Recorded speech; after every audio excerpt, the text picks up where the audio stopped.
गया है आतंकी तहव्वुर हुसैन राणा को। दिल्ली एयरपोर्ट पर सुरक्षा पहले से ही कड़ी कर दी गई थी। सुरक्षा एजेंसियों को अलर्ट पर रखा गया था और इतना ही नहीं, तहव्वुर हुसैन राणा से जो सुरक्षा एजेंसियां हैं, खुफिया एजेंसियां हैं, वो भी भारत की पूछताछ कर सकती हैं। दरअसल मुंबई आतंकी हमले में आरोपी है तहव्वुर हुसैन राणा। लंबे समय से भारत को इंतजार था तहव्वुर हुसैन राणा का और लंबी कोशिशों के बाद अब तहव्वुर हुसैन राणा की वापसी हो सकी है।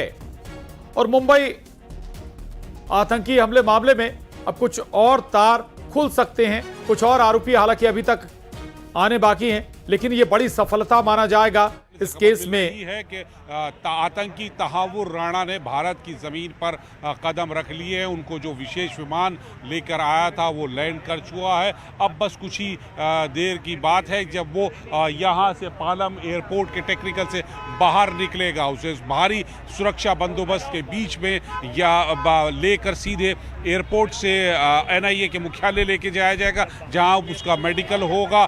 फिर उसकी कोर्ट में पेशी होगी, पटियाला हाउस कोर्ट में जो NIA कोर्ट है वहाँ उसकी पेशी होगी। उसके जरिए रिमांड मांगी जाएगी। तो एक जो न्यायिक प्रक्रिया वो शुरू होगी। लेकिन एक ये बहुत बड़ी उपलब्धि है सरकार की कि देश का जो गुनहगार है 26/11 का तहव्वुर राणा, वो अब हिंदुस्तान की धरती पर उसने अपने कदम रख लिए। यानी उसकी जो गुनाहों की किताब है उसमें लिखे एक एक जुर्म का हिसाब अब अदालत में होगा और हर जुर्म का उसको हिसाब देना पड़ेगा। अदालत में उसको सज़ा दी जाएगी। अब ये इसका काउंटडाउन शुरू हो चुका है। कितना समय लगेगा बस अब इसका इंतज़ार है। लेकिन हाँ, ये ज़रूर है कि 26/11 के गुनहगार तहव्वुर राणा को अब सज़ा से कोई बचा नहीं सकता, जबकि वो अब तक अमेरिका में रहकर सज़ा से बचने के लिए हर मुमकिन हथकंडा अपना रहा था। लेकिन अब जब उसको भारत प्रत्यार्पण करके लिया गया है तो अब मुंबई हमले के गुनहगार को उसके कर्मों का सज़ा मिलेगी। कोर्ट के ज़रिए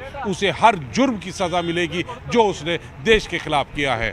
जी, तो बता दें आपको कि तहव्वुर हुसैन राणा भारत लाया गया है और लंबी कोशिशों के बाद भारत वापसी हुई है तहव्वुर हुसैन राणा की।